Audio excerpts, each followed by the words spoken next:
ფაზა არის ცოტა ესეთი შორიდან რომ შევხედოთ ამას, ჩვენ აღმოჩნდით ჩვეულებრივ განგსტერულ ქვეყანაში, მაფიოზურ ქვეყანაში, სადაც პირამიდის თავში ზის პუტინი. და მე აი ეს ალბათ ეს აბსოლუტური ძიდი სისტემაა, თავისთავად ხდება ეს სისტემა, რომელიც დამყარებული არის ადამიანებზე, რომლებიც ცხოვრობენ ძალადობის და სხვისი ქონების მითვისების ხარჯზე, ხო? ნუ როგორც პუტინმა გადაწყვიტა, რომ საქართველოს მიითვისოს, როგორ იმის არ არის და უკრაინა მიითვისოს, ესევე ხდება ეს ყველაფერი.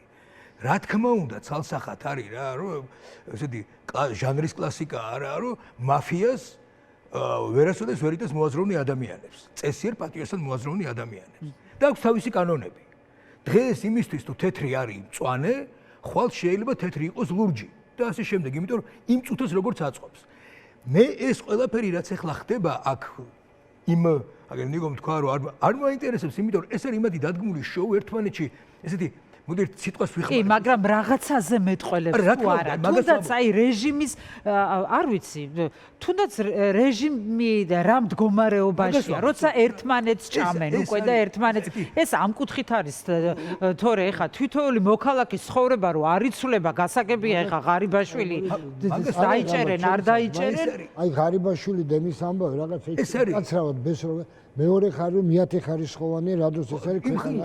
იმ მეორე ხარისხოვანი რომ ეს არის შიგნითა ბოდიშით ამ გამოთქმის, იმიტომ რომ სხვა სლენგი არ უდგება ამას, ეს არის რუსული სლენგის არის, შიგნითა რაზბორკებია, გარჩევები არის და ეს გარჩევები იცით რა რაზია? აი ამ დროს ჩვენ რა უნდა გავაკეთოთ ბესო? იცით რა არის? სანამ საზოგადოება, საკმაოდ დიდი ნაწილი საზოგადოების ვერ მიხვდება, აი გუშინ მეტროსთან გააჩერეს ორი გოგო, რომელსაც კონცერტზე იყო წასული და აი შემოახიეს ეს პირბადე და პირში ჩაუყეს ხელი, ხო? ყველას ეს იმას ამბობს, რომ მე კონცერტზე ვიყავი და მარტო ჭამამი და მეტი არაფერი, მაგრამ მიადგნენ. დამერწმუნეთ, მაფია ადგება ყველაფერს. სულ ყველგან, სადაც ყველგან თავისი წილია. ყველგან მიაქვს იმას თავისი სხვისი წილი. ამიტომ ყველას მიადგება. ადრე თუ გვიან თუ საზოგადოება არ მიხვდება, რომ და არ გაიხსენებს ჩვენ ბოლშევიკური მაფიის სისტემა იყო ზუსტად, ხო? სანამ არ მივხვდებით რა, რომ ეს ყველას მოგვადგება და ყველას ჩაგვაგდებს უმძიმეს მდგომარეობაში, იმიტომ რომ აი დღეს გვითხრეს, რომ ცით თქვენი შვილებს განათლების საშუალებას არ მივცემთ. აი ესე გვინდა და არ მივცემთ თქვენ შვილებს განათლების საშუალებას, ხო? ესი არ მიცემენ სულ ყველას განათლების საშუალებას. ეს არის საოცარი თემა, ამაზე ცალკე არის სალაპარაკო. 11 წლიან სწავლებაზე გადასვლა და მინისტრი ამბობს ესეთ რამეს, რომ არ არის პრობლემაო, როგორ არ ექნებათო მათო ევროპაში სწავლის გაგრძელების საშუალება. უბრალოდ მე-12 წელიო ევროპის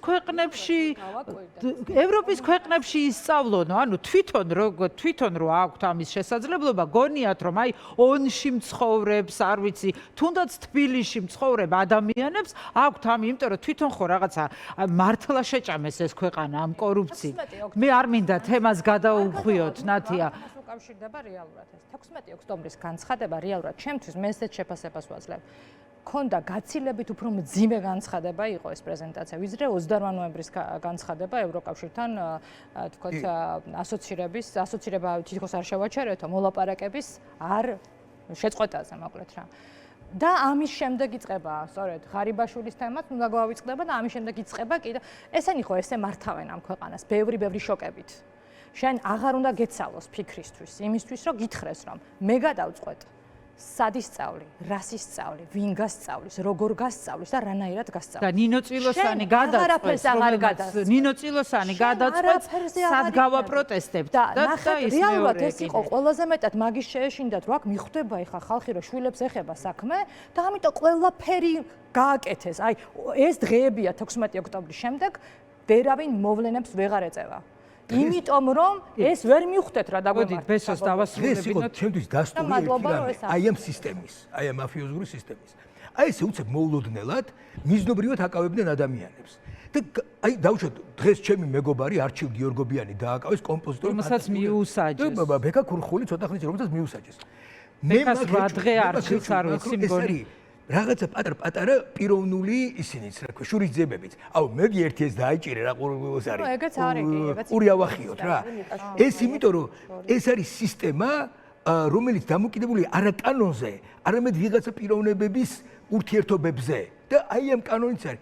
პირველი რაც გააკეთეს ამათ, ხო? ეს ჩვენ ვიცავთ კონსტიტუციას. კიდე კაი ჩვენ ვიცავთ კონსტიტუციას, რომ ვდგევარ და არანაირ ძალადობას არ მივმართავთ, ხო? დაკანონებული უკანონობა ქვია ამას, რაც არის ქვეყანაში. საოკუპაციო ძალის მეთოდით შემოვიდნენ ქვეყანაში და დაგვიწესეს თავისი საოკუპაციო კანონები.